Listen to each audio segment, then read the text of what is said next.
bit about the Howard and Sondra Bender Education Series.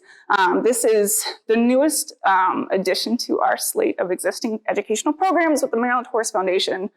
So this, aside from our others, which are very career focus based, working with students and young adults, this is more for a broader audience, horse to agricultural interests alike.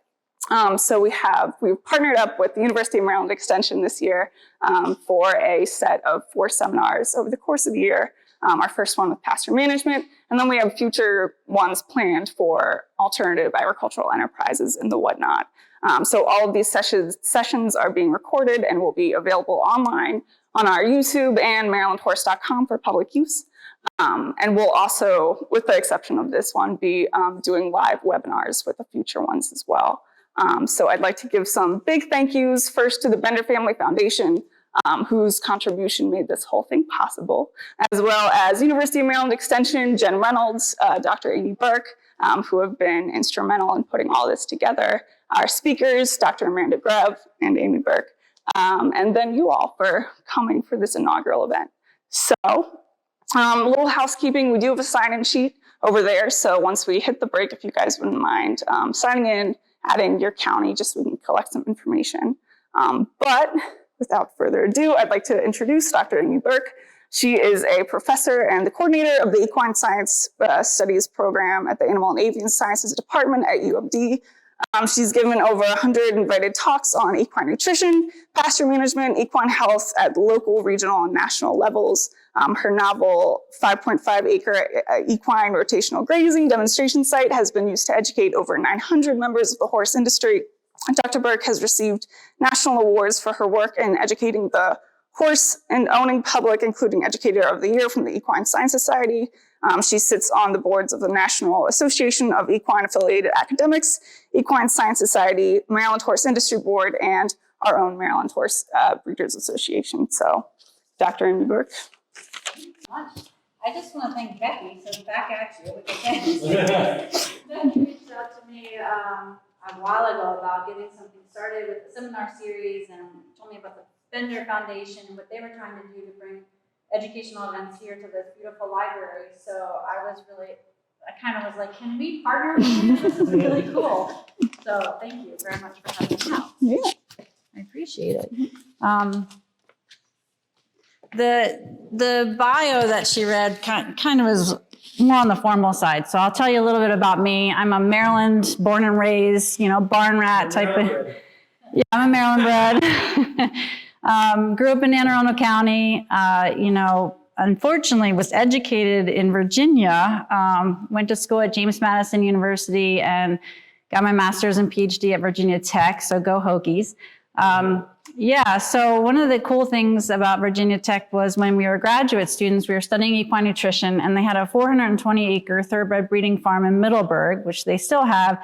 The thoroughbred breeding program is not part of the farm anymore, but while we were there, we lived on the farm. We did all the breeding. We fed the horses. We had about 110 head there. And that's where I learned about thoroughbred breeding, and kind of that's been my interest. But while I was there and we had all those horses on the pasture, I really learned about pasture there. And that's kind of where I fell in love with feeding horses pasture and also the importance of land stewardship and being a good steward to the land. So I owe them a lot, I guess, for getting me into this topic. So I am an equine nutritionist by training. And today I'm going to be talking about nutrition and health of the pastured horse, which again is one of my favorite topics to talk about. So I am kind of on the pro-pasture side of things, not to shy away from concentrates or supplements. We could talk about those too and feeding horses, but I'm really big on, feeding pasture to horses because I do think there are a lot of benefits. So I'm going to talk about benefits to behavior, nutrition, health, environment, and finances, which I think is always important when you're operating a farm. The benefits to your pocketbook. And then along the way, I am going to talk about some of the challenges because I don't want to pretend that feeding pastures for every horse, keeping them out on pasture is wonderful for every horse because it's really not. There are some special horses that can't be out on pasture. So we'll talk about that and some other issues. And I'd be happy to take questions as we go. For those of the audience that we'll have on YouTube, I'm going to be repeating your questions. But if you do have a question, please don't be afraid. You can stop me. And then we'll talk about what I think is a indicator of a good pasture. And then after I speak today, you're going to hear from Dr. Amanda Grev, who's going to talk more about grazing management and pasture management and get really into the nuts and bolts of like fertilization and lime and things like that. So I kind of need to define what a pasture is, because there's really no definition. If you go to look it up, there's no, Webster definition of what a pasture is. But to me, it's an area of land, usually about 0.5 acres or more, where we try to grow grasses, legumes, perhaps, and usually or inevitably weeds are going to grow as well. That's just how it is. And but I think the important part of that is how people view a pasture changes based on the kind of operation you have. So you may have, we were talking about steeplechase horses, or you may have a lesson program, or you may have a breeding program. And the goals for your pastures change based on the type of operation you have. So I think most of us look at the goal of a pasture to provide an area for freedom of movement. We want the horses to go out there, run and play and be horses. And then I hope most people look at it as a nutritional source. Like, not only can they run and play and be horses and be social, but they can also be grazing the grasses and get nutrition from it. I think it is aesthetically pleasing. One of the better things about living in Middleburg, Virginia on this breeding farm is we had a veranda, and we'd sit on the veranda and overlook 30 acres with, broodmares and foals frolicking. And it was great. We'd edit our research papers out there and, talk about our research ideas while we were overlooking that pasture. It was just a beautiful evening doing that. And then hopefully, we view pastures as being environmentally friendly. So pastures or grasses are only number 2 to trees in anchoring soil. So it's really important for us to keep horse farms in Maryland, because if we have good productive pastures, we're anchoring soil, we're preventing soil runoff or sediment runoff, and we're being environmentally friendly. So if, you guys live up here in Baltimore County, well, not everybody, we've got a Leesburg a connection there and some other counties close by. You pass by some really nice farms that have beautiful pasture, but then there are always those farms out there that need a little help. So I'll show you a couple pictures of those pastures that need a little help. So people always ask me, do I have to keep my horse on pasture? Not really. Not every horse requires a pasture. At the campus farm at the University of Maryland, we're 7 miles from the Washington, D.C. area, and land is limited, especially when you have really good athletic teams that need that land for athletic buildings. So we have a 4-acre campus farm, and our horses are on dirt paddocks. They're fed hay. And if we have a couple hard keepers or horses that really need to get out and run and play, we do have a small pasture. But we can't keep them out on that pasture 24/7. So even we're very limited. So not all horses have to have a pasture, but they do require an area of movement, that area to interact with other horses. And what's key, and I'll talk about this more, is a high fiber diet. Horses really require that high fiber, low energy for some diet. And then what's nice is pastures can provide all of that. So it depends on your operation again, your goals, whether you're going to utilize pasture as a nutritional source or not. So the first thing I'm going to talk about was the benefits of pasture. I really do think from a behavior standpoint, it promotes normal, healthy behavior. Like we talk about, they can just be horses. So they can be in their herds, they can be social, they can mutual groom each other, they can interact. I think it gives them kind of a healthy, good welfare standpoint if they're out playing with their friends and doing that sort of thing. On the flip side, pastures have been known to reduce the stereotypical behaviors that we find in our horses that are stabled. So there's lots of studies that show that horses that are stabled increase their stereotypical behaviors, pawing, weaving, cribbing, that sort of thing.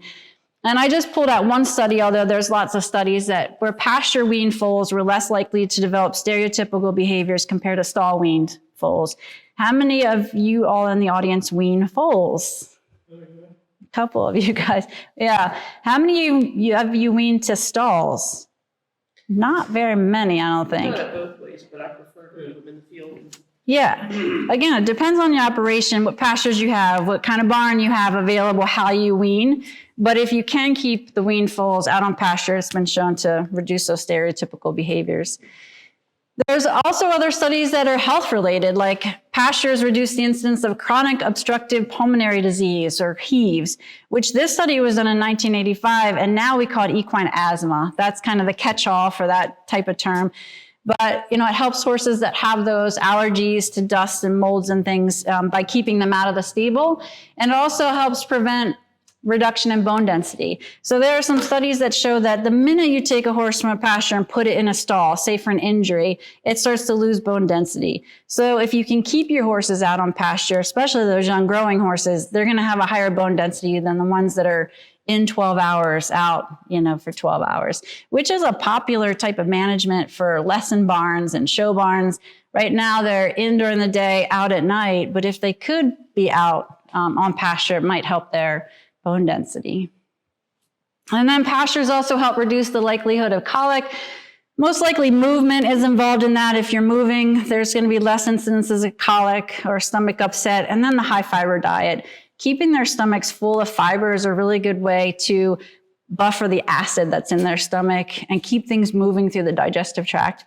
And then it also has been shown to lower the incidence of gastric ulcers, which is a huge deal in our thoroughbreds in the state, where thoroughbreds are the #1 breed in Maryland, and they tend to have the highest, ulcer risk. So it's hard to want to convince a lot of people with thoroughbreds, just throw them out on pasture, because they tend to be a little bit more high maintenance, but it really is something that's going to help reduce the incidence of ulcers.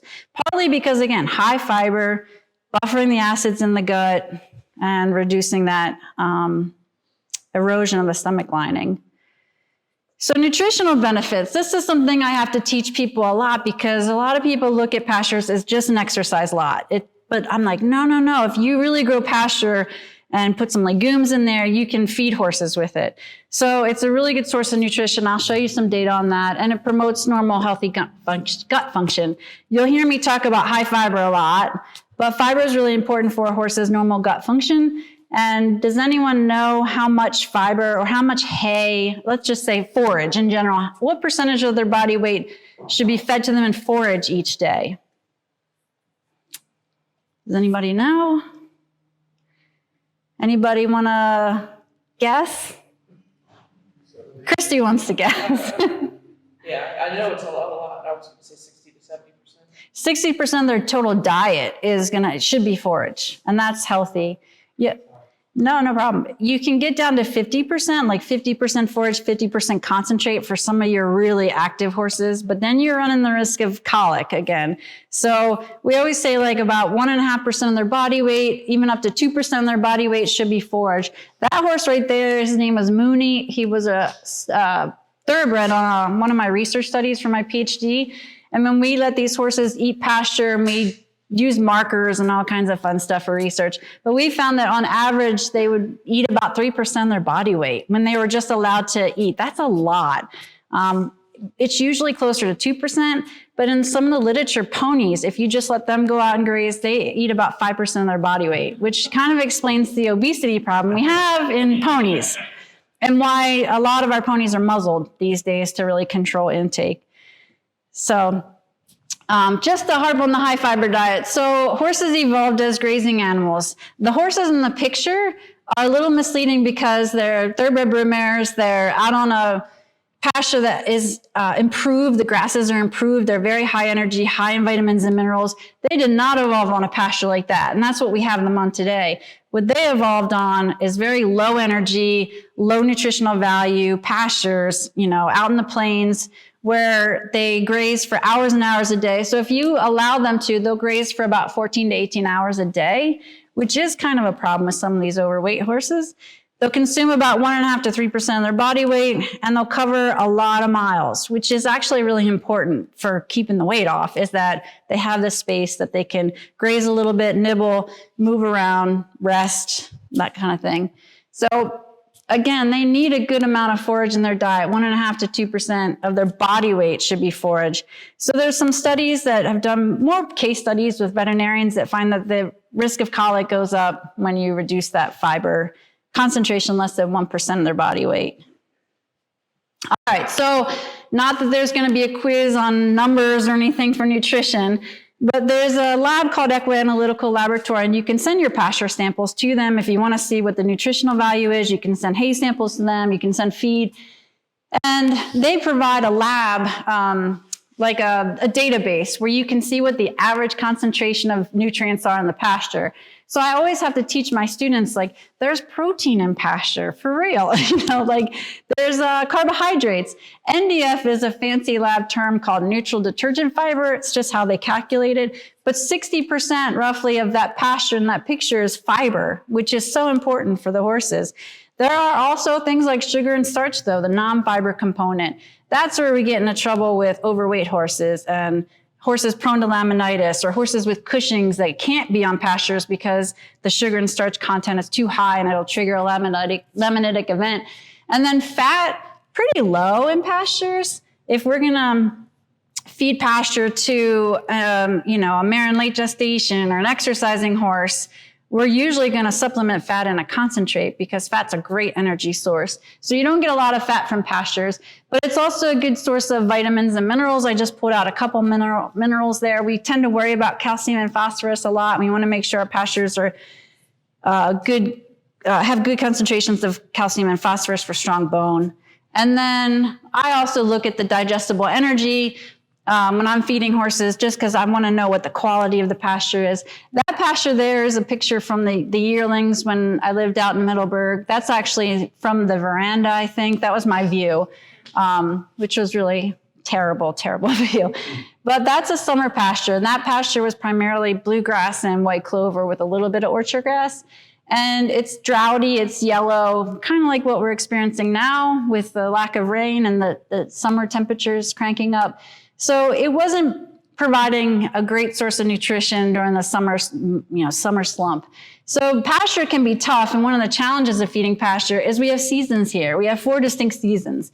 In the summer, if our pastures are in a summer slump, we have to feed hay. So as a nutritionist, one of the questions I get during the summer is, why is my horse losing weight, and what grain or supplements should I feed him? And I'm like, well, what's your pasture look like? And they're like, oh, it's green. I don't know. There's green stuff out there. So I'm like, well, I think let me come out and look at your pastures.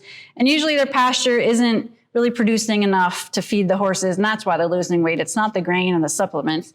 So we have to start feeding hay in the summer. Then, of course, in the winter, our grasses are dormant. Yep. Like over at the Ag Center, they encourage people to have a nutrient management program, which of course a lot of that is phosphorus and stuff. But you can also get your soils, they'll test them for free. So the question was about nutrient management, and nutrient management is more, I think, looking at the nutrients in the pasture, the manure, the soil, and trying to make sure that nutrients aren't leaving the farm into the nearby watershed, because 94% of Maryland's in the Chesapeake Bay watershed, yay, which is actually nice. We love the Chesapeake Bay. But so part of that is looking at the nutrients coming onto the farm, I assume with pasture, but mainly I think they're focused on manure management and fertilization, soil amendments, and making sure we're not putting too much nitrogen and too much phosphorus down. They will, for free, analyze your soil and stuff so you can get an idea what you've got, what you may have to supplement.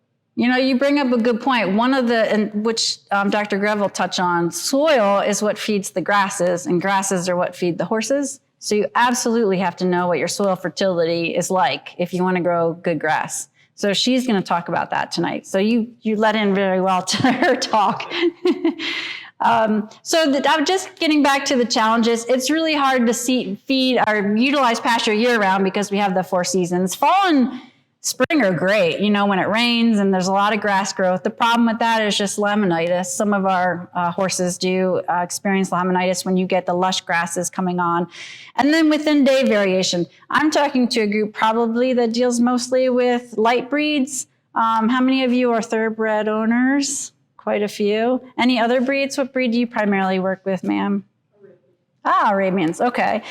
So I would say non-thoroughbred breeds, they tend to be a little bit more worried about sugar and starches and fructan levels. That's just fructose molecules put together in a long storage form of sugar, basically. And we've done a lot of research on pastures to look at how the carbohydrate levels change throughout the day. And they tend to just increase throughout the day. And then about 10 p.m., they decline. So people ask me a lot, like, when should my carb sensitive horse go out on pasture? And I have to tell them, well, really like 11 o'clock, and then pull them in at like 5 a.m. And it's just not very practical, but some people do it. I mean, they're really dedicated to getting their horse out on pasture when the sugar and starch concentrations are low. So, that's kind of a challenge at pasture too. The nutrients are always changing. They change with season. They change within day. So it can be tough. The other challenge, I think, is that I was always told pasture can meet all the requirements of our maintenance horses. And that's just not true, especially in our area. And I ran into some problems where, these horses down here in the pictures, they all need concentrate. So I'll talk about them in a second. But if you throw the maintenance horse out on pasture, that's a horse that doesn't have a job. He's just looking pretty out there, kind of, making that aesthetically pleasing view for you. But the problem I find is pasture is limiting in a few minerals, in particular, zinc and copper is a big one. So if you notice, like your horse gets bit by another horse and the wound, when the hair grows back, it comes back white. That would be an indication of a copper and zinc problem. We've had some horses that get discoloration around their eyes while they're on pasture because there's a copper problem usually. Salt is limited on pasture, so it's very low in sodium and chloride. So if you've been a horse person forever, when you were a kid, you were told, put a white salt block in the stall or leave a mineral block in the pasture. And to tell you the truth, I put one pink block, the mineral block, or trace mineral, one white salt block, and I'm like, you guys decide what you need. So I just let them pick. But sodium and chloride is limited, so you have to have those salt blocks out there. And certainly in hot and humid climates like that we're getting into now, it's quite an issue with sweating. They need to replenish the salt through consuming that salt block. Then these horses that you'll see here, like a late gestation mare, early lactation, and then a young exercising horse, let's say getting ready for the Preakness, they all need concentrate. So I don't want to pretend like pasture can solve everyone's problems from a nutritional standpoint. It's just that I think it's a good, basis. It's a good welfare kind of issue to give them pasture for health and behavior, and then also nutrition. So I kind of just wanted to get into nutrition a little bit because it does reflect or does relate to pasture. If you look here, again, no quizzes on how much horses get, but the average maintenance horse, the one that's just looking pretty out in the field, is going to need pretty low energy, about 17 megacalories of digestible energy per day. But as you change and you look at the physiological class, and as we ask them to do more and more and more, the energy requirements increase, and so do the crude protein. So most horses that are just your average maintenance horse only need about 8% protein, and then you can get up to 14, maybe even 16% as it changes. So what the horse is doing kind of changes the diet, obviously. So you'll see like a maintenance horse and an early gestation are almost pretty much the same. You don't really have to feed them differently unless they're thin. Late gestation, moderate exercising horses, they need a little bit more energy and protein all the way up through early lactation and young intensely exercised horses. They need the most protein and the most digestible energy. And it's really hard for pasture to meet all that. I don't know if you remember a couple slides back, I showed you a picture of a table with crude protein levels at the top for medical analytical. And the average grass pasture that's submitted there is 14% protein, which is great, but not every pasture is like that. And actually, I haven't tested ours recently, but we actually stay about 20% protein. So protein is not the issue, it's the energy. So a lot of these horses doing more and more intense exercise or gestating, early lactation, they do need to concentrate. One thing I wanted to stress, because people ask me a lot, is how many acres does a horse need? That's a big issue related to nutrition and management and zoning. I usually tell people if you have the land, 2 acres of pasture should be able to feed a horse most of the grazing season or almost all the grazing season. But you guys probably know we have specific grazing seasons. The whole 2 acres per horse, though, I wouldn't just say every horse needs 2 acres. I can really manage a pasture that's about 1 acre and feed that horse the whole grazing season. But I have to manage it, like mow it and fertilize. And And then other people might have 2 acres and just do nothing with it, no management, and just let the horses trash it, and it doesn't feed anything because it's just all dirt. So just touching on grazing season, I'm not sure if Dr. Grev is going to talk about that. In our area, usually our grasses start to come on and grow in March, and the cool season grasses come in like orchard grass, timothy, bluegrass, fescue. But then there's a summer slump. So you can see here, they come on here in the spring, and then they have a summer slump, and then I think they peak a little higher than what this is showing in the fall. And then we can probably graze till about the first week in December at our rotational grazing site, because we can really get them grazing until it gets super cold. And then if you have warm season grasses like Bermuda grass is the only one that I think, maybe zoysia grass grows a little bit here. Those are tough to get to grow. But if you do have a warm season like Bermuda, you can extend your grazing season in the summer. So it depends what you have. But I would say in general, when people ask, 2 acres per horse is what you should have if you really want them to get nutrition from their pasture. Yep. What's a good length to keep grass cut at? So Obviously, it depends somewhat on what you're growing. from a horse's standpoint, they tend to like a vegetative pasture, something a little shorter. When it gets really tall, they don't like, it's too hard for them. That's too much work. But, like for some people, they'll have a horse out on a really tall pasture and the horses keep grazing the same spots and then defecating in the same spots. So what you've done is you've taken 100% of a pasture that could be grazed, and now they've made it only 30% is grazable and the rest is just trash for them. So you got to mow it. And what I recommend is mowing to 4 inches, no lower, because the growth centers of the plant are in the lower 3 inches. If you scalp it like a lawn, it's going to struggle to come back. So if you can get your mower deck as high up, we've even done 6 inches just to take off the tops of the weeds and keep it vegetative for the horses. That's kind of the sweet spot where I like to keep it mowed. And you don't change your pattern from when it's generally wet in spring and growing quick, and to summer when things are slowing down. Right, it's tough.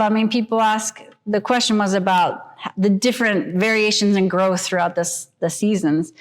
You might not mow at all in the summer because it's not growing very fast, whereas in the spring and fall, spring probably more so than any time, you're out there quite a bit to keep everything in check, not to get too tall and get too weedy and all of that. So yeah, mowing is one of the best things you can do for a pasture. I'm really big on promoting mowing. All right, so a challenge of feeding pasture. Another one is just parasites. Horses have internal parasites, ascarids, strongyles, pinworms, and they shed the eggs of the parasites in the feces. So that's a big concern if you have horses out on pasture. What do you do with the manure that's dropped out there? Because if it's manure in the stalls, you take it out of the stalls every day. If it's manure in a paddock, we usually remove that every day or once a week. But pastures, we're not going out there like picking up manure in a 30-acre pasture, right? So the key with pastures is not overstocking them. So when there's too many horses on small land, they're more likely to come across another horse's feces and reinfect themselves with parasites. So stocking density or stocking rates is important. So not putting 10 horses on 2 acres, it's just, first of all, they're going to kill off the grass, and then they're also going to have a higher parasite load. The thing is, you have to have good deworming. So What do you think about chain harrows? what do I think about chain harrows? They're great. So spreading manure, that's the issue there is, let's talk about the benefits. The benefits if you spread manure is manure has nitrogen, phosphorus, and potassium in it, and it's a great organic fertilizer. So spread it out on your pastures. Horses do not like to graze freshly spreaded pastures, so I would move them off, spread your pastures, let a couple of rains soak it in, and then you can put them back once the pasture is rested. It's great. But if you don't have a good deworming program and you're just spreading parasite eggs everywhere, it's not a great idea. So I did call up, there was a parasite expert at University of Georgia, and I called him. I said, does the sun really dry out the parasite eggs? Because people think, well, if I spread right now and it's really hot, it'll kill all the parasite eggs. And he said, no, those critters, they survive anything. They survive the winter, they survive the heat. So deworming is, the best thing that you can do, and make sure your horses aren't don't have a heavy parasite load. The breakup of the neuropods and all is not really a super thing to do. No, I think chain harrowing is great. Really, it is great. It's just you really should have a good deworming program that goes along with it. But no, it's great. So good manure management like chain harrowing is important. Not having a bunch of horses on a small amount of land, that's important too. This could be its own talk, but toxic weeds are always an issue. Even with the best managed land, depending on the season, which right now we're in this drought that came on really early. We were talking about that before we started. You can have weeds present. Like we had one year where horse nettle was just everywhere. And it's usually not a problem because it's got little thorns and the horses don't want to eat it. But if you have horses on an unthrifty pasture and they have nothing else, they're going to eat some of these bad weeds. So you always have to go and walk your pasture, see what's out there. Every season there's a new weed cropping up. And you also, if you're establishing pasture, make sure you don't have things like Johnson grass or endophytic tall fescue with broodmares. That's an issue. Alphalite clover causes some photosensitivity on the nose, so that might be an issue for a show horse. That's unsightly, taken into a show ring. And then trees. A lot of times there are toxic trees outside the fence line, which is fine. But when you have storms, like we're about to have, the tree limbs or the leaves come into your pasture. So you have to know what's toxic, what's not. Get those out of your pasture so your horses don't get sick. So again, that's like an hour-long talk on its own, but that's a challenge of pastures as well. You got to make sure you don't have anything toxic in there. So I just picked a couple: Cornell, Colorado State, Purdue. They all have fantastic guides on toxic plants. I think University of Maryland had one in the 80s. I don't think anyone's updated it, so it's kind of fallen down by the wayside, and another challenge of feeding pastures is too much for some horses. So a whole nother, discussion is grazing muzzles, slow feed hay nuts, all these things to try to get horses to not be overweight. That horse in the picture is a body condition score of about a 7 on a 1 to 9 scale, with 9 being obese, and 1 being a walking skeleton. So he's a 7, which just means he's just about to push over into the unhealthy range. So with horses that are on pasture at 7, I'm like, you need to start thinking about limiting their time, putting on grazing muzzles, because the risk is laminitis, which is, a painful hoof condition that can be life-threatening. So we don't want that. And then not all horses require the space. There's always horses on a layup or something like that. So I will say another challenge of pastures is if you want a good, healthy, productive pasture that looks like that, from that, it takes time, it takes money, and it takes expertise, actually. We have the Millabel Air folks here. There are people in your backyard, our county extension agents. We have Soil Conservation District personnel. We've got equine planners in Maryland. We have a lot of resources, plus the internet. But there are a lot of people that can help you get your pastures to look more productive. That's a picture of our equine rotational grazing site. We try to keep it really, really nice to show people, the ideal, but not every person can keep it like that either.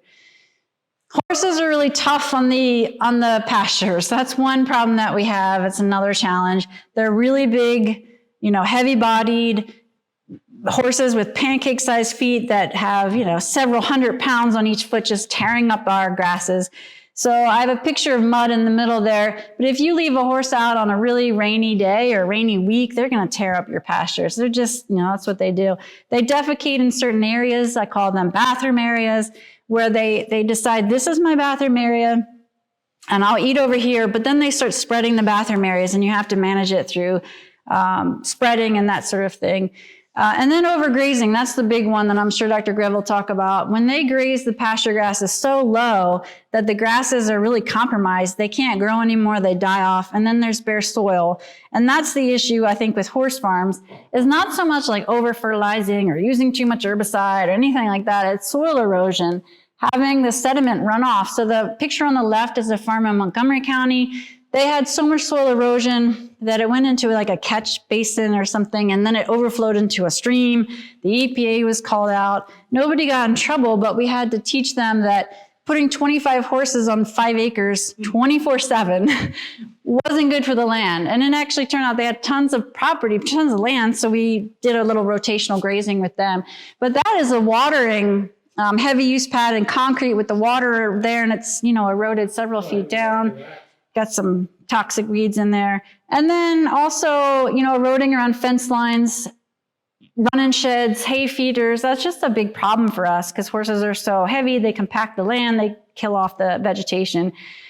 The good thing is, like I mentioned, pastures are really the key to being good environmental stewards. So that's a healthy pasture. And what we see is the grass on the top level there, but what we don't see are the roots that are anchoring the soil. So if we have like a 6-inch stand of pasture grass and that we don't overgraze it or anything, we usually have about the same length in root or good healthy root base. And that's what anchors soil, is good, healthy, productive pasture.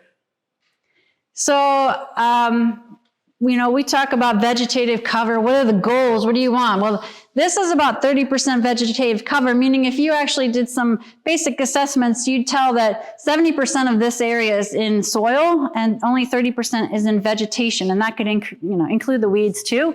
Your goal should be 70% vegetation. And I would count grasses, legumes, and I'd even count the weeds because they anchor soil. Maybe they're not the best thing, but they still anchor soil. So that would be a goal if you want to have good pasture. The other thing is if you have good productive pasture, and that's actually my picture. There was a really stressful day at work and I went up to the rotational grazing site and it was just a gorgeous day. And I was like, I'm going to get down and take this picture. I don't know why, but it's just such a nice thing having really good pastures because it recycles nutrients from the manure.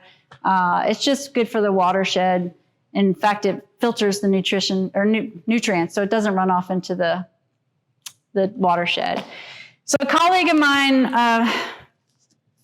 Dr. Lawrence over at University of Kentucky, did a big review on nutrients in manure. And, I keep showing these guys, that's actually 2 stallions housed in different paddocks. And, stallions, they're always trying to brag, like my manure pile is bigger than your manure pile.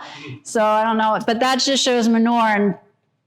And, manure has nitrogen and phosphorus and potassium. It is a great organic fertilizer. But each horse puts about 55 pounds of manure, which includes feces, so about 50 pounds of manure a day.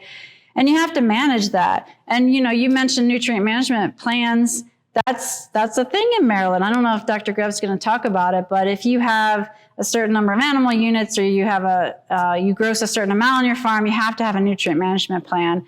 So that's a consideration for your farms. And then just a couple special considerations. People ask me a lot, can I let my horses drink out of streams? Would you drink out of a stream? It's questionable.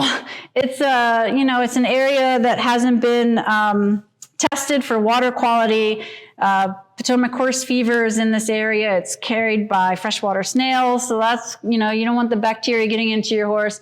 So that's one consideration. But horses will tear up the side of a stream bed so fast. And it's really not great for the environment for them to tear up the stream beds and allow sediment to run into those areas. When we have horses tearing up the stream beds and putting sediment into the watersheds, we have fish kills, with too much nitrogen and phosphorus going into the water, sediment changing the aquatic wildlife or the aquatic environment. So we always talk about fencing out waterways, leaving at least a 25-foot buffer between water and the fence line. 50 is better, even 100 is probably better than that. And that keeps the manure and other nutrients from getting into the waterway. Pastures are aesthetically pleasing. That's another picture from the farm that I was raised on. Get up to 90, the Maryland programs are paying up to 90% of fencing off streams and on water. Who will do that? University of Maryland. If you work with the Natural Resource Conservation Service, you can get cost share to do things like fencing out stream beds. And no, it's fantastic. You just have to qualify. That's a tricky thing, but you should at least ask them if they can help. And then the financial cost. So one of the things I think is the most important is if you utilize pasture, there is a cost to maintaining it. You have to soil test it and see if you need nitrogen that year. Maybe you need a little bit of lime that year to keep things really growing. But you're not feeding hay as much, which hay is expensive, as you all know. Bedding costs, they're not in stalls, so you don't have to buy the bedding, which is a huge cost on a farm as well. And then because you're not cleaning stalls, you can reduce your labor costs. So I find that, when our horses are on campus, it takes twice as long to feed them and get them out because of all the labor involved compared to when they're at our rotational grazing site, just out on pasture. It's half the time to manage them because we don't have to pick up all that manure and the bedding and clean stalls. So there's a cost. So I didn't talk about rotational versus continuous grazing, actually. I probably jumped ahead for Dr. Grev.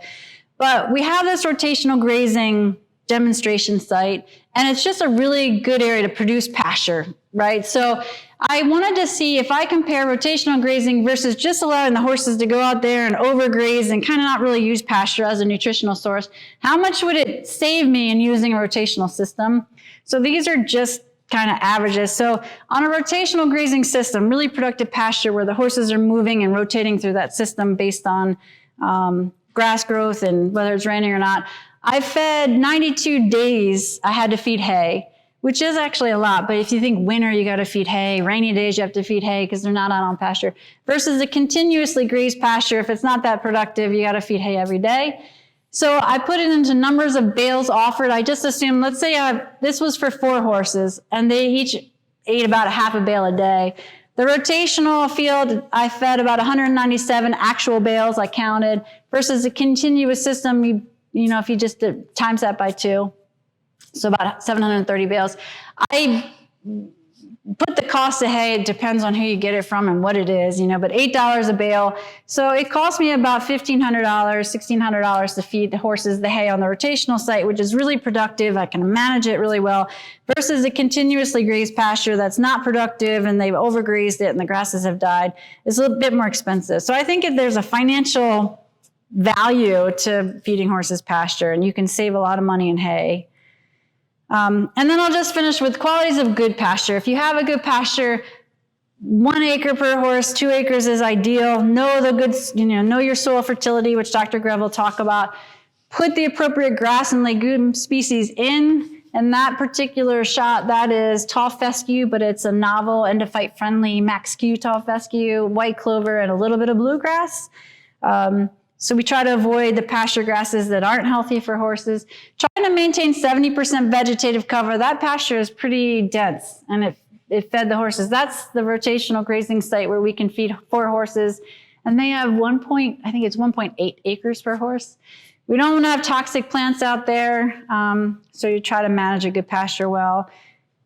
Clean, fresh water, shade if possible. Horses should have a run-in shed, somewhere to get out of the sun. Good fencing. So that's just kind of my idea what a good pasture is, and I'd be happy to take any questions. Time-wise, yes, ma'am. Everybody talks about fescue with broodmares and all that, and it's not so much fescue, it's the endophytes in the fescue. So as long as you have endophyte-free fescue. Yes. So the deal with, I did a lot of studying back in the day on endophyte-infected fescue. And the issue with fescue is it's great stuff. I mean, it's so hardy. It'll grow on the side of a hill. It'll grow where it's wet. It'll grow where it's really dry. But the endophyte infected has the fungus, and you can't see it. It's just a fungus in the leaves. You have to send it to a lab to be tested. You can put broodmares on it, but the problem is the fungus produces toxins that won't allow the mare to produce milk.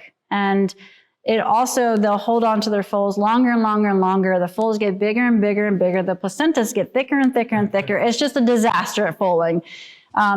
So the research shows that within 2 days of pulling your broodmares off of an endophyte-infected fescue pasture, their hormones will start to go back to normal, but you can't risk 2 days. So they always say pull them off a month, 2 months ahead of time. So we do have breeding farms that we work with where they're on an endophyte-infected pasture until they're about a month or 2 out. Then they come into an orchard grass or a bluegrass pasture, and they usually do fine. So what we recommend, though, is just get rid of the endophyte-infected pasture. Don't mess with the timing, and you can seed other varieties. There's endophyte-free. It's not as hardy because the fungus gives the plant its hardiness. So what we try to recommend is you can do that. That's fine. But novel endophyte-friendly fescues are out there. So I'm trying to think. Max Q is the one. It has the fungus, but it doesn't produce the toxins that cause the broodmare problems. Max Q Bar Optima, no. There's another one. There's okay, I was going to say there's more and more varieties. Yeah, Max Q was impossible to get last year. Is that done? Okay. Max Q2. So those are still really hardy, but they don't produce the problems with the broodmares. I had Max Q planted. I think it lasted me about 15 years, and then it just all died. That was its lifespan, which I was pretty happy with. So, any other questions? Sure. You may have touched on this earlier, but on your kind of, what is the appropriate timeline for rotating in and out of a certain pasture? Just seasonally or? What is the appropriate timeline of rotating pasture? I'm going to let Dr. Grev talk about that. She's going to talk about rotational grazing. That is a good lead-in question. Any other questions from our great audience? You guys have been fantastic. Because it's break time, and I don't want to keep you from the fruit and the break. So thank you, guys. I'm going to be hanging out all night if you have any questions. Appreciate it. Thank you so much. All right. Everyone got a good snack? Ready to talk a little bit more about forages and pasture now? Yep. Okay, perfect. So we're going to talk about the keys to kind of successful pasture and grazing management. A couple of your questions, as well as Dr. Burke's talk, have kind of set us up really nicely for some of the things we're going to cover, but this is going to be kind of an overview of the things that it takes to have a well-managed pasture, in my opinion. So we all know this, right? We know horses are herbivores. We heard about kind of a lot of the benefits behind pasture, some of the challenges with pasture from Dr. Burke's talk. And we know that horses are designed to eat these small, frequent forage-based meals. They naturally spend a long time of their day grazing, and their diet, like she said, should contain a very minimum of 50% forages. Usually it's a lot higher. And so pastures have this really important role for fulfilling the nutrition of our horses, right? So I kind of set this up to compare hay versus pasture, because my argument to you is going to be, if you have a well-managed pasture and you get your pasture more productive and, growing better and producing more and lasting longer, you can really actually reduce your overall cost in the long run by cutting back on the amount of hay that you need, right? So hay, we know, requires space for storage. Oftentimes we, of course, need some hay to be fed when we have our horses in stalls or dry lots or other things like that, but it's typically more expensive, like Dr. Burke was showing you with kind of the comparison between the rotational grazing versus feeding more hay. And I would also argue that hay oftentimes can be more labor intensive. It requires always going out and feeding that hay, cleaning up that hay, picking up the manure probably from the stall or whatever it is. So there's a lot of reasons why we want to push productivity on our pastures, and the financial side of it is an important one. So Dr. Burke set me up perfectly for this. For pasture considerations, how much pasture it can take for one horse to be maintained on. So you heard her say 2 acres, which is essentially kind of the same, thing you see here. So 2 acres of pasture if they're turned out for a large portion of the day. Of course, if horses are only getting really limited turnout, they're only getting a small amount of their forage requirement from the pasture during that shorter time frame, we can kind of cut back that number a little bit, if they're only being turned out for a few hours or a morning or something like that. But usually, like she said, our general rule of thumb is about 2 acres of pasture per horse. And the caveat there is assuming that pasture is well managed, right? See the little caveat there? Everyone see that? So what we're going to talk about for this presentation is how we accomplish that, how we do that well managed pasture. So what are some of the things people see about this particular picture? Would we say that this is well managed, not well managed? What are the group's thoughts? A little bit overgrazed? Anyone else? Kind of some nodding, some agreement. So the problem with a pasture like this, yes, we do have decent ground cover here, but I would agree that it is a little bit overgrazed. And in my experience, what I've seen is it's very easy for something like this to turn into something like this, right? It happens pretty quick. It doesn't take too long for those forages to start to be less than productive, start to die off. So this is what we're trying to avoid. And my point with this is saying that we have no forage species that's going to persist if it's continuously overgrazed.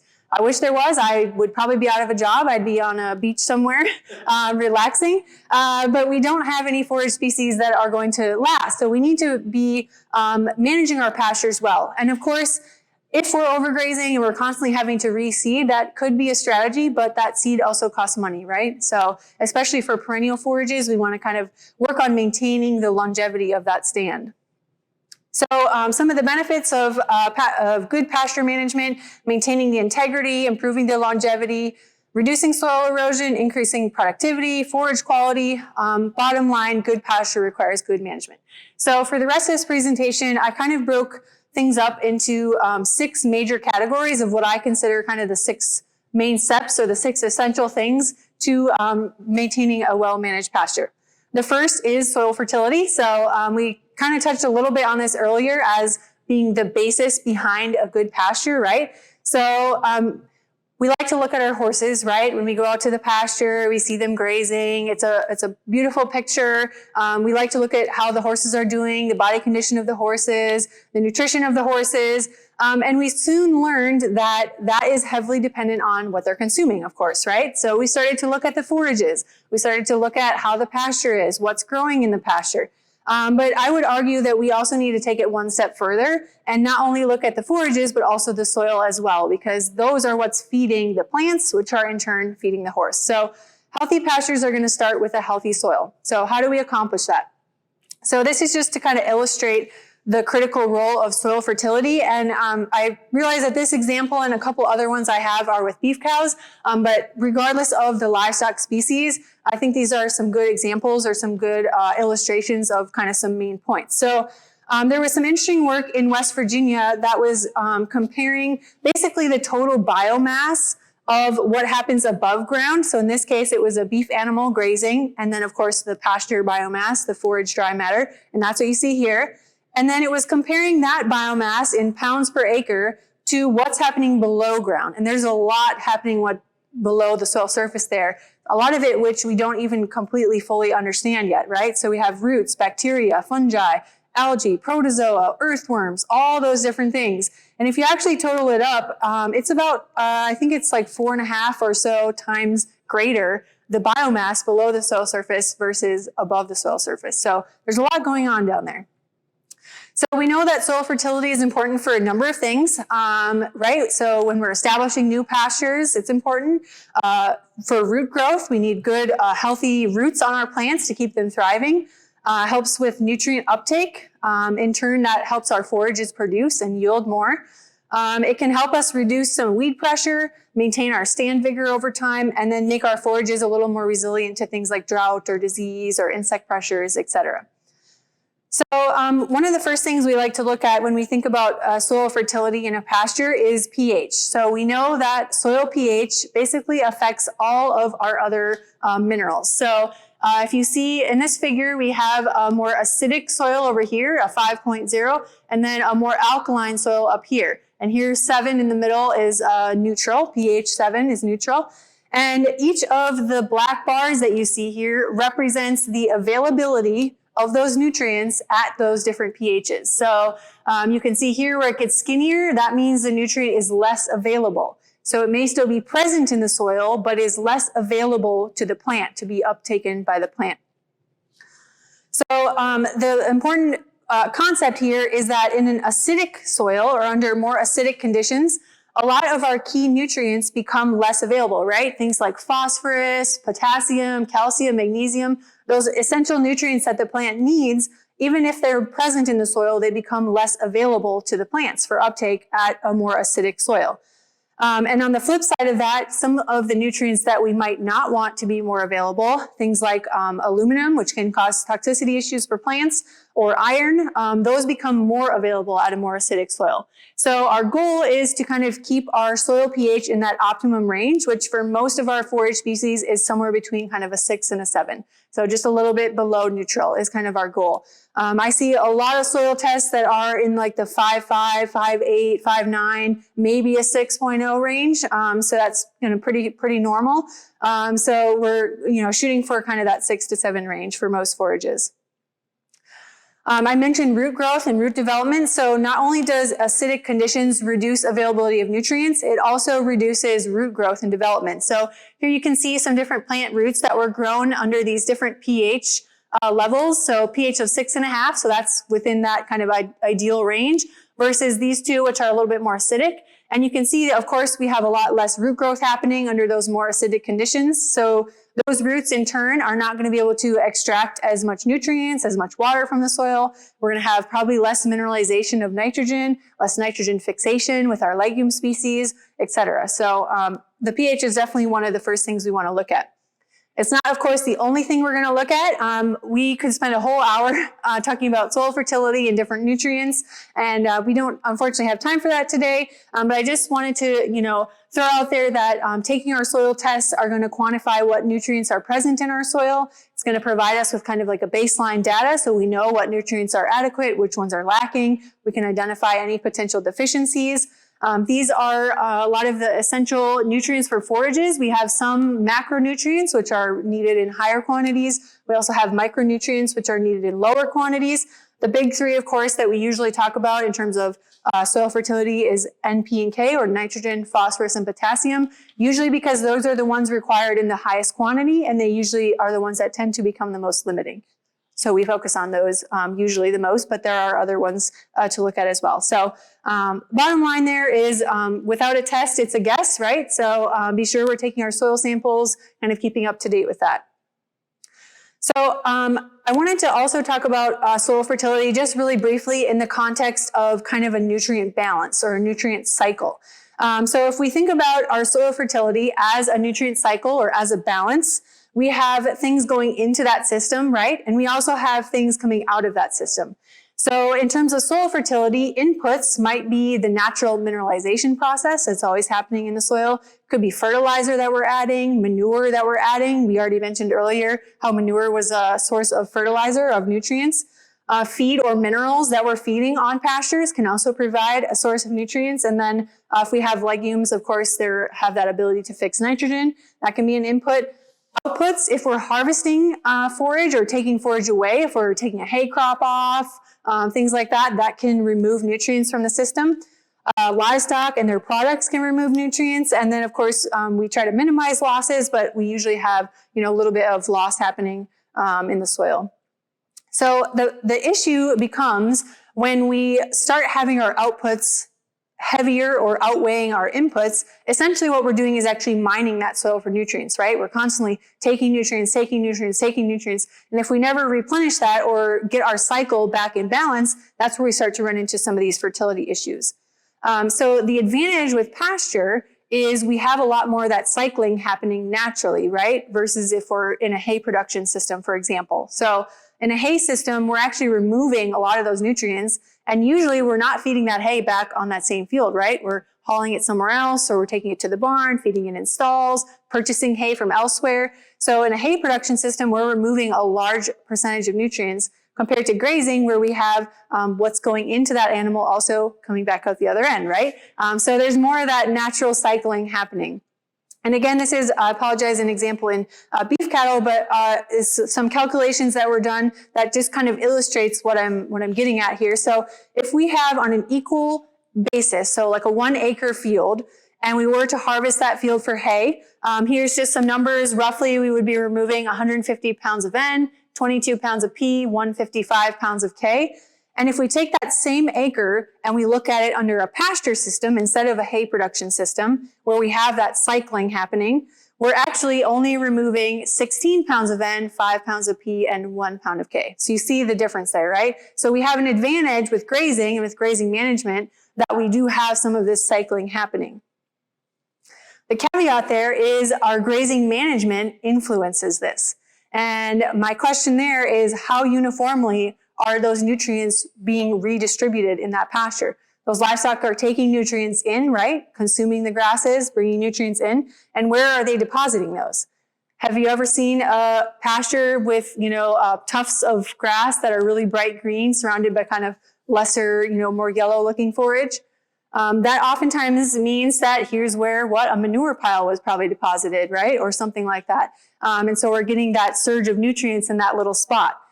And animals tend to congregate. They tend to go back to the same areas. They tend to linger around gates, water systems, under a shade tree. And where they're congregating, where they're lingering, they're depositing those nutrients essentially in that area. So what they're probably doing is consuming some nutrients from over here, coming over here and lingering maybe near a gate or under a shade tree, and then depositing all those nutrients in that one section. And we can get really out of balance in that system. So they did a really interesting project looking at grazing management, so rotation frequency, so a continuous grazing system versus if you were rotating every 2 weeks, every 4 days, or every 1 day through different paddocks, and how many years it took to get one manure pile per square yard. Does anyone want to guess in the continuous system how long it took to get one manure pile per square yard of a pasture? 20 years? Any other guesses? Everyone's shy. What'd you say? I have no idea, but I would say less. Less than 20? Yeah. 2 years? 27 years to get one pile per square yard in the continuous system. And so by using our good grazing management, by kind of rotating them, we're not only, talking about a lot of benefits to the grasses, which we'll get to, but we're also talking about benefits in terms of soil fertility and this kind of nutrient cycling. So you can see how drastically it went down to get down to every 1 day rotation, a year or two to get a manure pile in every square yard.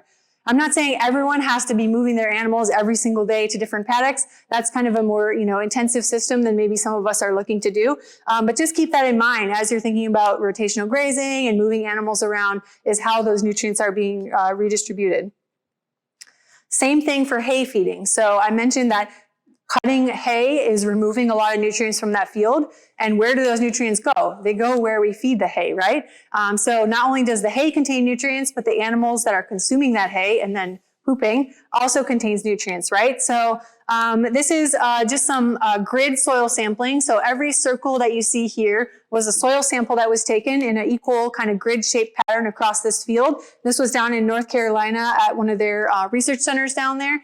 And the circles are showing what the soil test showed as the soil phosphorus level at each of those spots. And what it's showing is the bigger the circle, the larger the orange circle, the higher the phosphorus concentration at that spot.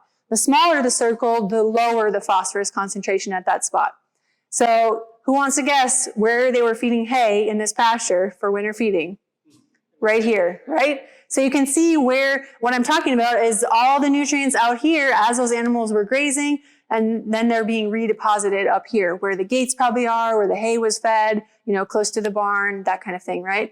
So this is kind of essentially what's happening. We can shift nutrients around even within a pasture or within a farm. So feeding hay on areas where the soil fertility is lower can add some nutrients to that in addition to fertilizer and other things. Moving feeding spots around, not always feeding hay in the same spot over and over. If you feed hay on pasture at all, moving that around a little bit can help with that. So here's kind of the last slide on soil fertility. This is again a picture from North Carolina, but this was both pictures were taken from the same field. You can actually see up here in the upper left corner. This is this right here. So same field. This was a field that was being renovated. So they were establishing new forages. And the only difference between these two pictures is the picture on the right. They basically followed what the soil test recommendations were and applied some nutrients to the field. And the picture on the left, they just left it as is.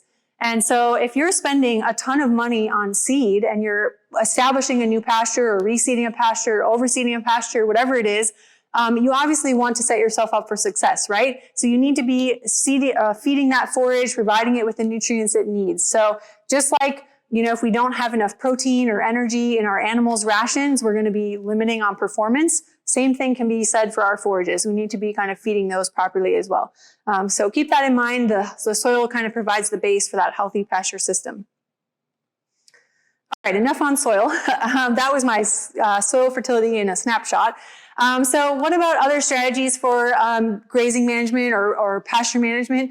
Of course, utilize rotational grazing. We've kind of already talked about this just a little bit. But for those who maybe want a little bit of a refresher and for some additional information or context, here we have on the left more of a continuous system. So no rotation. Animals have access to the whole field.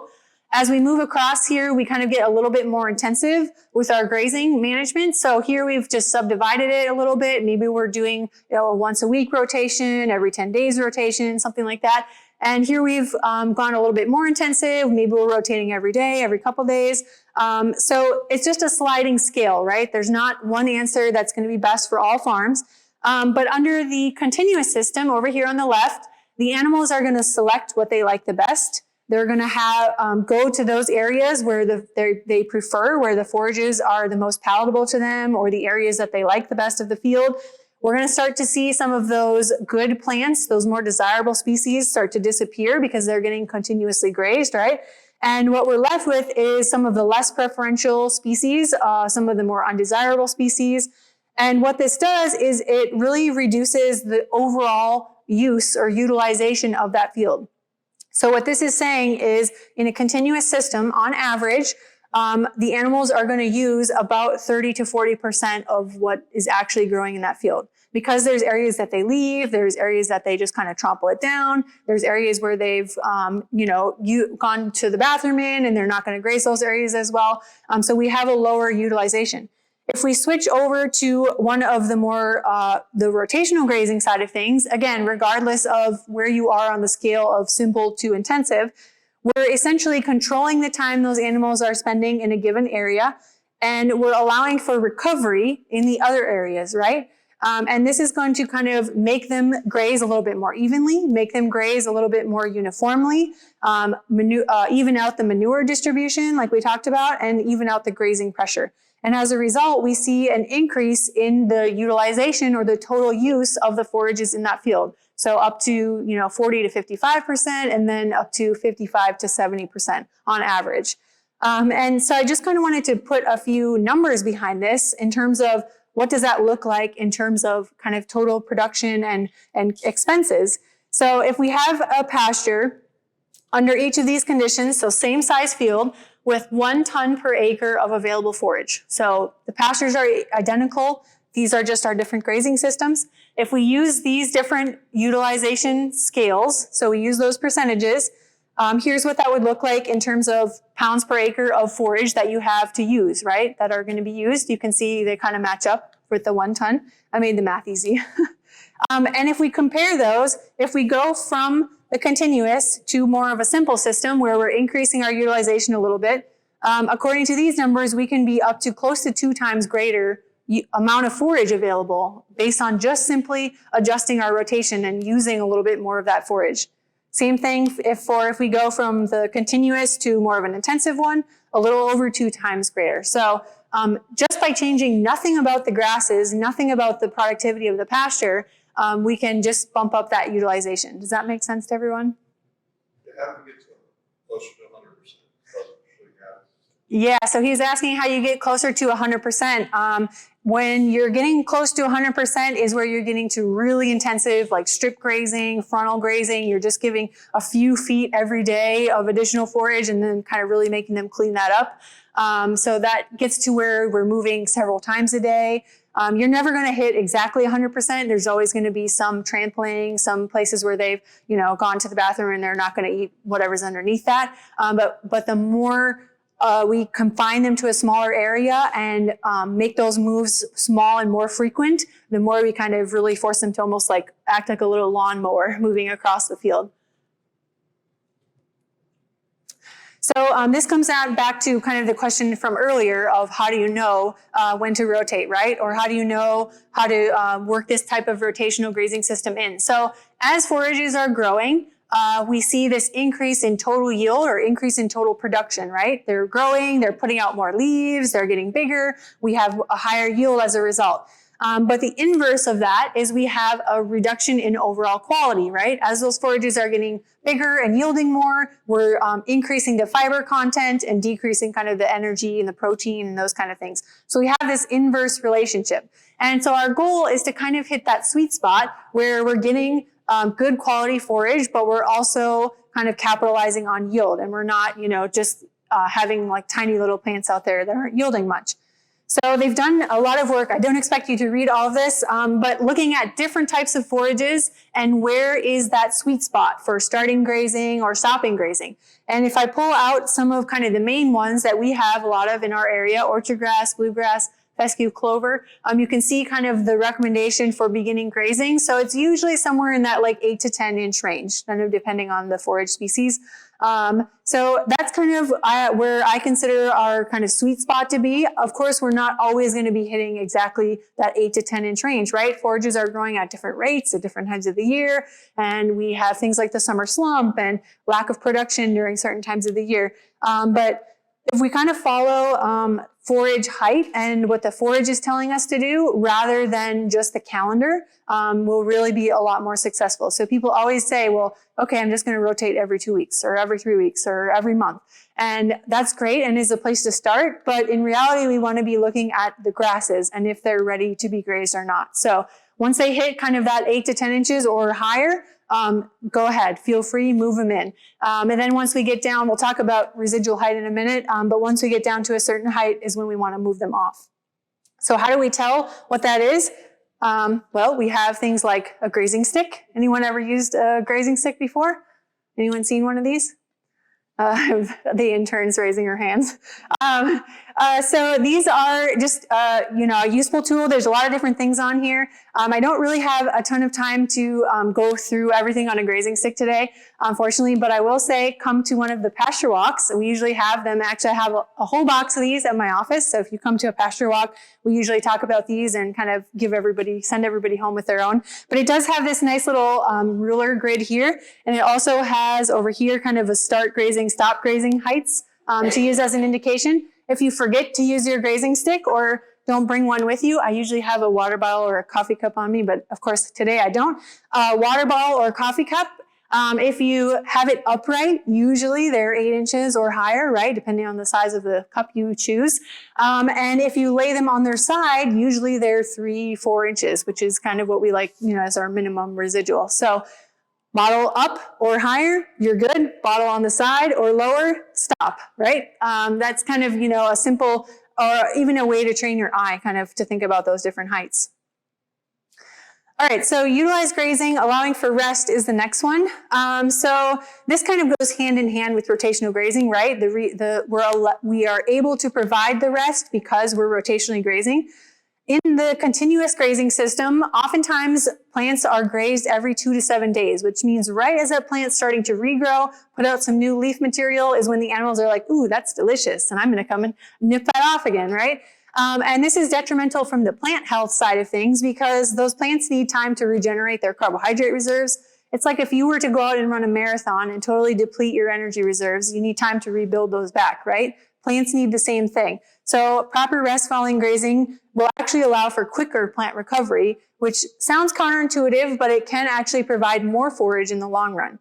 So here's just a really cool, this is actually a video on YouTube, which you can look up. It's on the UK Forages extension page, actually. But I took a couple screenshots because it provides a good illustration. So these are 2 pots of orchard grass plants that were kept in the greenhouse there.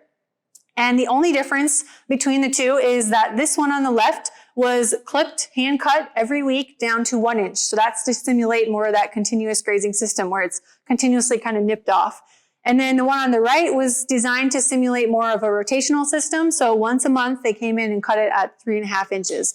And what you see here is at cutting. So after several consecutive times of doing that, this is what you saw the day that they cut it.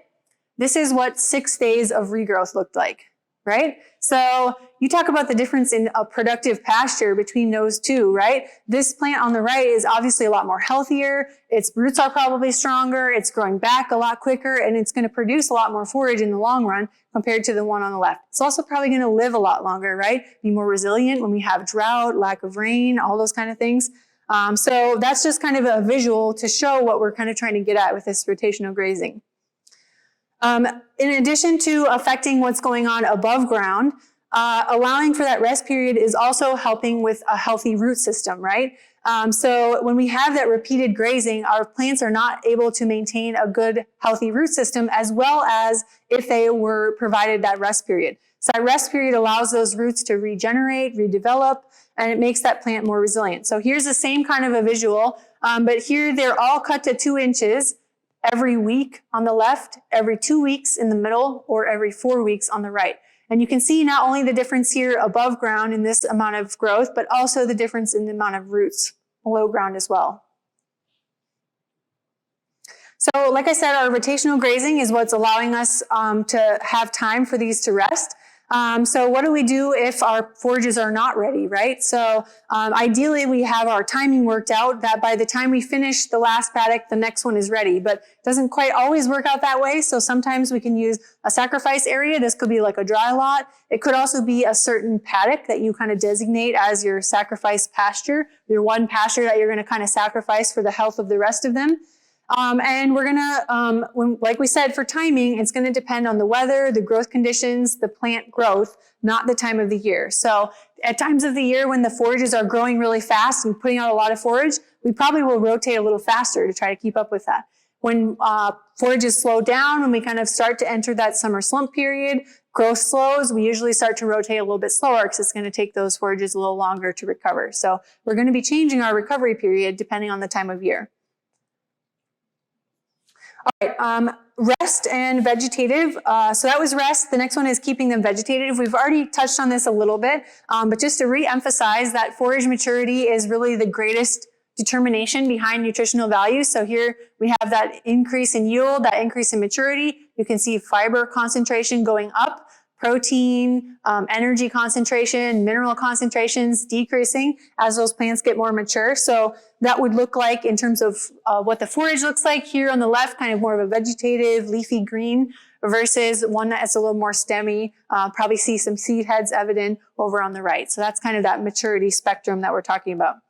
So we know that our animal preference is going to result in some variability, right? We're probably going to see some of this where we have these areas that have been grazed a little bit tighter. We have these areas that have been grazed a little bit less.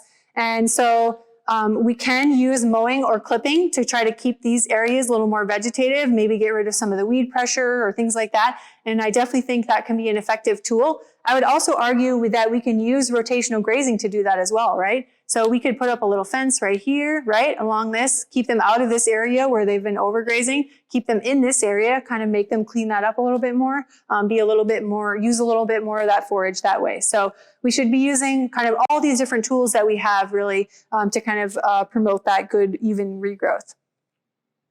Remember that fuel costs money. Okay, so number 5 is maintain an appropriate residual. So this is kind of, does everybody know what residual means? Everyone heard that term before? Residual is basically the amount of plant material left when we stop grazing. So when we move the animals off, how much is left? What's our residual? So I'm going to ask you to think back to like your high school biology class. What does a plant need to grow? Anyone? Sunlight, water, right? Nutrients, right? So if we think back to kind of that photosynthetic cycle, right? Plants are able to turn that light energy from the sun into energy for growth for the plant. So they kind of are essentially like little solar panels, right? Little mini solar panels all throughout your lawn and all throughout your pastures. And we want to capitalize and make the most out of those little mini solar panels, right? So where does energy for regrowth come from for a plant? There's 2 places that a plant can get energy for regrowth. Anyone know? The sun, so photosynthesis, correct. The soil has the nutrients, yes. So leaf area remaining is the sunlight, right? So only green growing leaves on that plant are going to be carrying out photosynthesis. So if we have, for example, these 2 plants that you see here, these were both plants after a grazing by the sheep a couple years ago at the research center. And I just went out and took a couple pictures of one that, of course, was grazed a little bit tighter, one that was, you know, the top was nipped off, but it wasn't grazed quite as tightly. And if we look at the green leaf material left on both of those plants, this one's going to have a much slower rate of photosynthesis, right? Less leaves left. This one's going to have a lot faster rate of photosynthesis. So plants get energy from that leaf material that can photosynthesize. And then they also have stored carbohydrates. You probably heard Dr. Burk say earlier that that bottom kind of 3 or 4 inches serves as the energy reserve for a lot of forages. So most of our cool season grasses store their energy reserves in that lower kind of stem base area. So we want to kind of preserve that and use that as an energy source for the plant to regrow. So essentially what this means is with a lower grazing height, so grazing down tighter, we leave less leaf area for photosynthesis, and we also leave less stored carbohydrates, right? So you see where I'm going with this. We're really depleting the energy of that plant overall. If we use a higher grazing height, so we bump up that residual just a little bit, we leave more leaf area so that plant can keep photosynthesizing, and we also leave more of those stored carbohydrates remaining. So you can see why that on the right side of things, we're going to be having a lot healthier plant in the long run, right? And so here's again kind of what that would look like. The one on the left versus the one on the right, same plants that we looked at earlier. And I'm going to go through just a couple of things for the residual and kind of how it plays a big role in it. So for each of these, I put like a key little summary point at the top. So maintaining appropriate residual can maintain the integrity of our plants, keep those plants healthy, right? So good residual, good plant health. On the other side of the soil surface, below ground, right, we see a similar thing happening. So this is, so this is the amount of leaf tissue removed. I know it's a little small, but this top one is 10 to 40%, and then we go 50, 60, 70, and then 80 to 90% of leaf tissue removed. So that would be over here, where a lot of leaf tissue has been removed. And they've looked at the how that affects the root growth underneath. And the more leaf tissue that we remove from the top, the more the roots stop growing under the soil surface, which makes sense, right? That plant's like, whoa, I need energy. I can't keep, putting energy into growing roots. I need to, re-photosynthesize, rebuild more energy back up before I can keep having roots. So what we end up with is this scale where the less, forage is consumed at the top, the more root system we have underneath. And where that sweet spot is kind of right about this like 50% removal. It's like right here. Where we're basically not halting root growth at all. But if we take more than 50% of that top material is where we're kind of starting to slow root growth a little bit. Essentially, we want to maintain, of course, that good, healthy root system, and we don't want to be diminishing our root growth. So if we don't have an extensive root system, of course, that's when our plants become a lot more vulnerable. So keeping that residual and maintaining a little bit of plant material at the soil surface can be really helpful. So here's number 2, maintain root integrity. So a good residual not only maintains the plant health on the top, but also maintains the plant health on the bottom, right? And then kind of putting all of that together into growth rate. So we talked about how leaving some residual can make your plant more productive in the long run. It seems counterintuitive because why would we leave more material in the field and then end up with more at the end of it, right? It seems like, we should use everything that's out there. But they've looked at the effects of these different residual heights or grazing pressure on growth rates. So here is a scale. This is residual height, so down to 2 inches, 4 inches, 6 inches, 8 inches. And this is the growth rate in pounds per acre per day. And the number doesn't really matter, but look at the curve, right? So as we are having a lower height, we have a lower growth rate, right? As we're grazing down lower and tighter, we have a slower regrowth over time.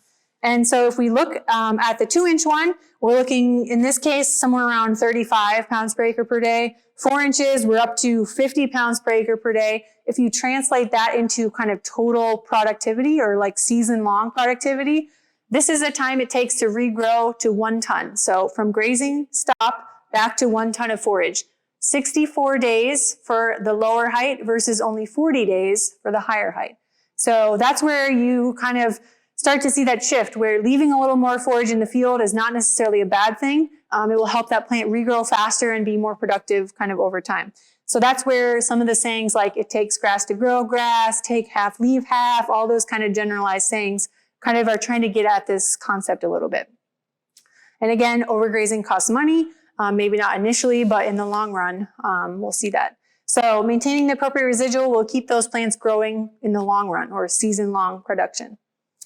And then lastly is how long do they last, right? So maintaining their residual, they've looked at, again, different cutting heights or different grazing heights down here, 1/2 inch versus 2 inches versus 4 inches. And they've looked at the persistence of that stand long term. So like at the end of a year, at the end of 2 years, etc. And so this is with orchard grass. So we a lot of times sometimes struggle with orchard grass not persisting as well, right? And if we look at the 2-inch cutting height or 2-inch grazing height, they only saw about an average of 50% persistence versus just bumping that up to the 4 inches. We're close to 100% or at 100%, right? Over time. So a little bit of extra residual in that field, a little bit less overgrazing, and we're really going to increase the longevity of that stand. Seed costs money. So maintaining that residual will maintain the persistence of that plant in the long run. And then this is where I'm going to tie it back into our soil health and soil fertility, where we kind of started, right?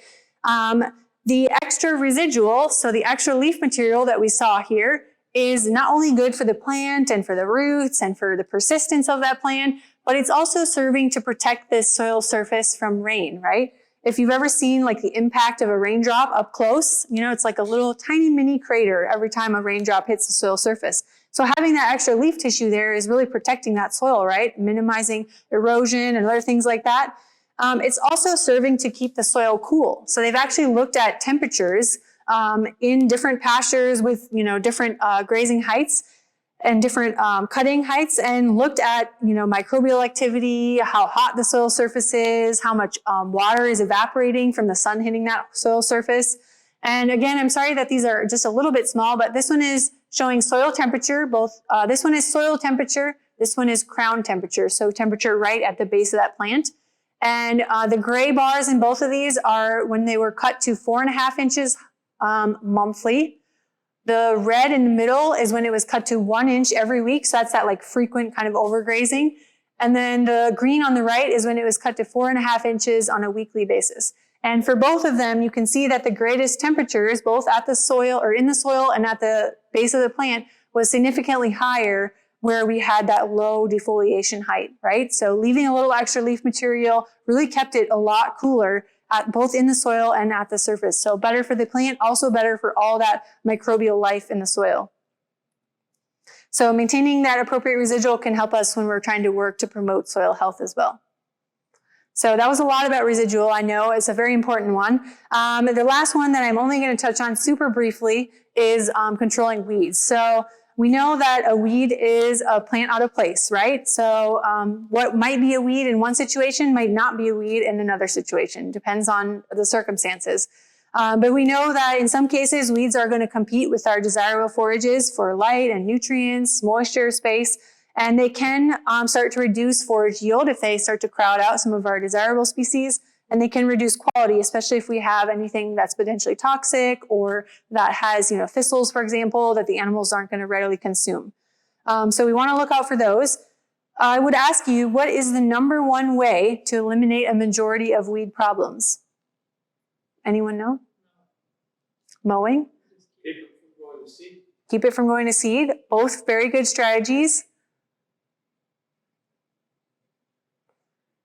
It is actually maintaining a good, healthy forage stand, right? Weeds are opportunistic. If they see an opportunity where the forages aren't doing as well, where it's been overgrazed, where the soil surface is opened up to the sun, there's space for them to grow, that's where we're going to get a lot more weed pressure than otherwise. So if we have this really nice, dense, thick forage stand, we're going to see naturally a lot less lower weeds. And those are ways we can accomplish that, right? Using mowing, eliminating weed seed heads, so we're kind of reducing weeds in the seed bank. But really maintaining that healthy forage stand is kind of our baseline, right? We want to use that first. So when it does come to weed control, remember that we don't have just chemical control, right? That is one important tool in our toolbox, but we have other ways of controlling them as well. So cultural control, picking forage species that are well suited to your area, to your environment, to your soil type, maintaining that soil fertility, working to build that soil health so we can keep those good desirable forages going strong.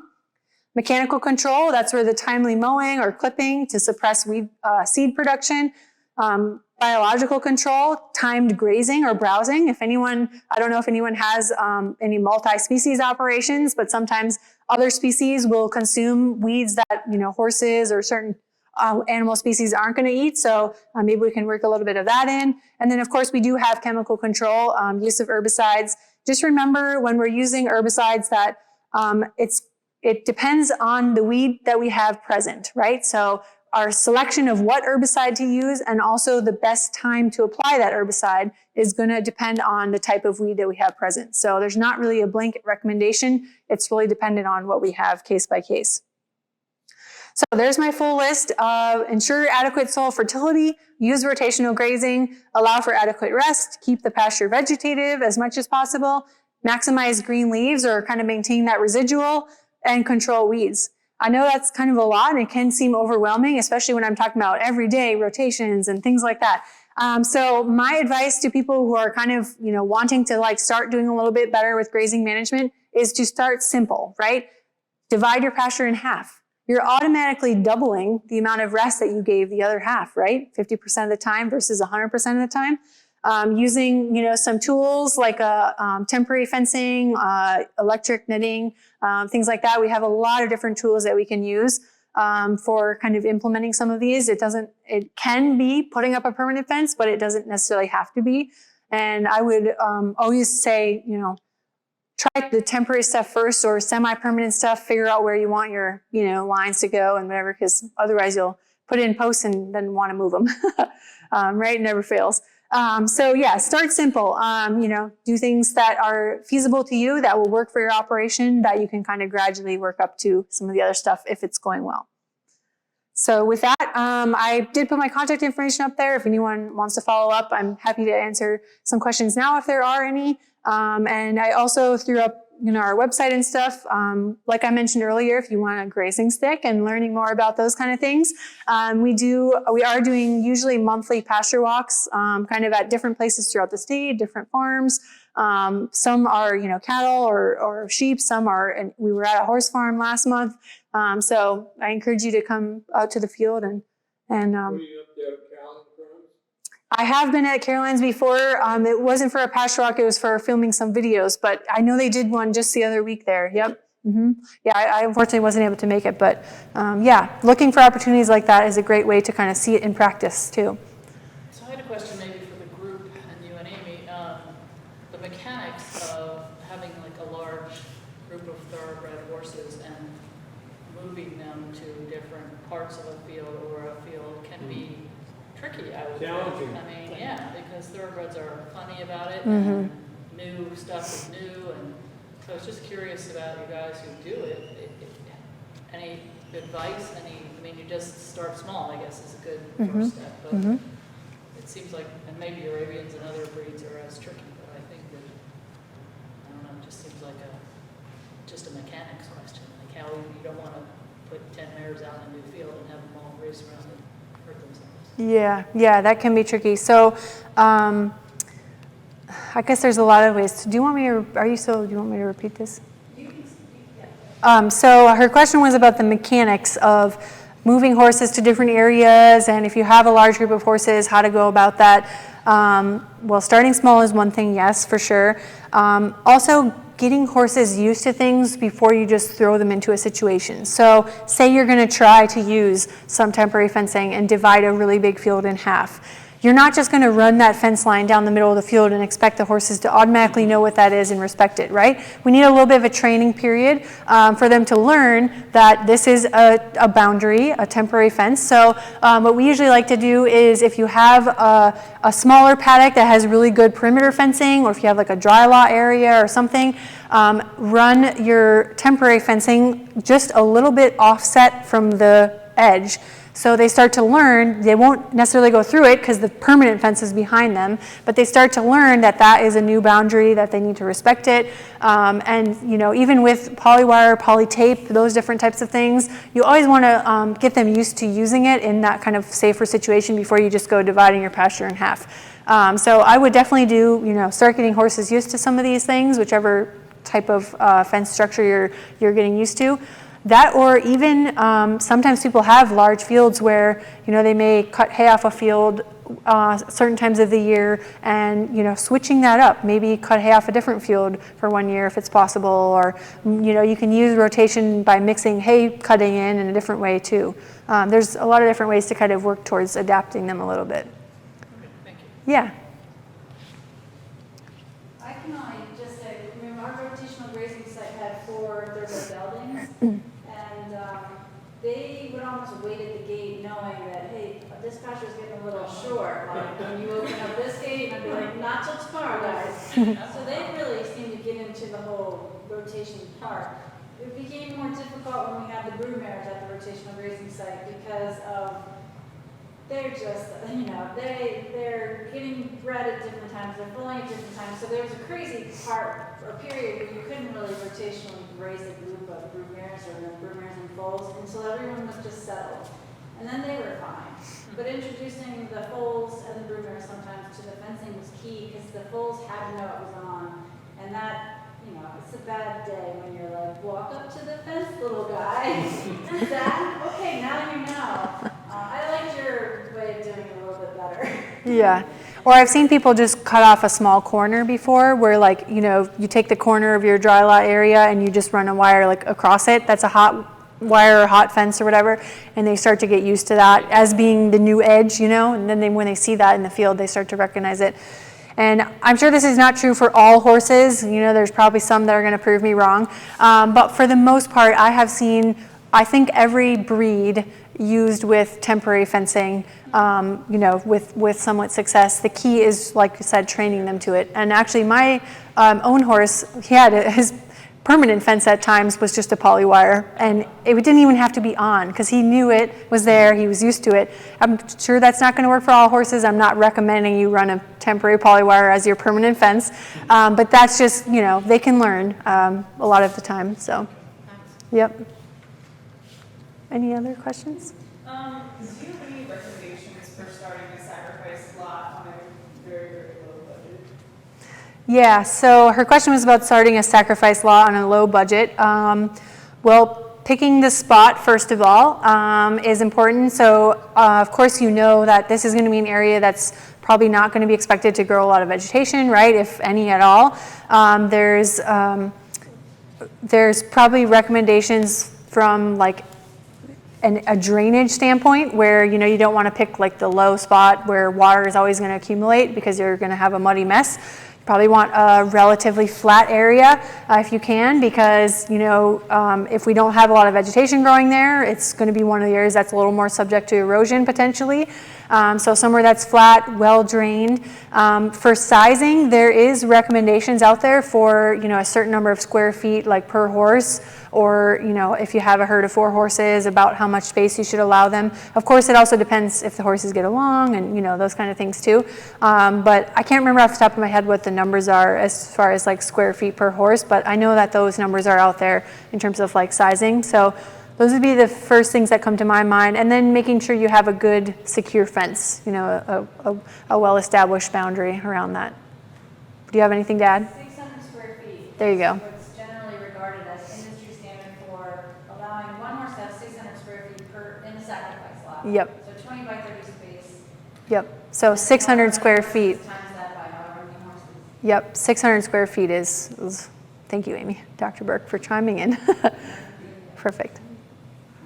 Yeah. I was talking with Dave about this earlier, but it might help everybody else. But can you go through, or if you want him to go through, the best times of year to do things like lime and fertilizer, and like what order, and what's the best way to sort of rejuvenate your paddocks? Yeah. Okay. So timing. The question was about timing of liming, fertilizer, all those kinds of things. So it kind of depends a little bit on the current status of your soil and what it's going to need. Something like nitrogen, which is usually used to kind of stimulate growth. We usually recommend split applying if at all possible. So, applying a little bit in the spring when things are starting to green up, maybe applying a little bit kind of in the midsummer, or even just doing 2, like spring and fall. There's different ways to kind of split that up, but ideally if we can kind of do smaller quantities throughout the year with nitrogen, that's key. For some of the other ones like phosphorus, potassium, if you have a large quantity of fertilizer that you need, sometimes it pays to split those as well. If not, we can usually apply those kind of all at one time. People tend to do it in the fall, but you could just as easily apply that in the spring as well. Same goes for lime. Most people tend to apply their lime in the fall, but really you can apply lime pretty much at any time of the year. But just keep in mind with lime, So lime is kind of what's working to build that soil pH back up, and it does take a little while. So oftentimes people like to apply it in the fall because then they feel like it has over the winter period to kind of settle in, start to kind of go down into the soil a little bit more. But really, honestly, it takes 6 months, a year, maybe even a little more for it to start to kind of work in the soil. So I wouldn't just wait just because you want to apply it in the fall or anything like that. But yeah.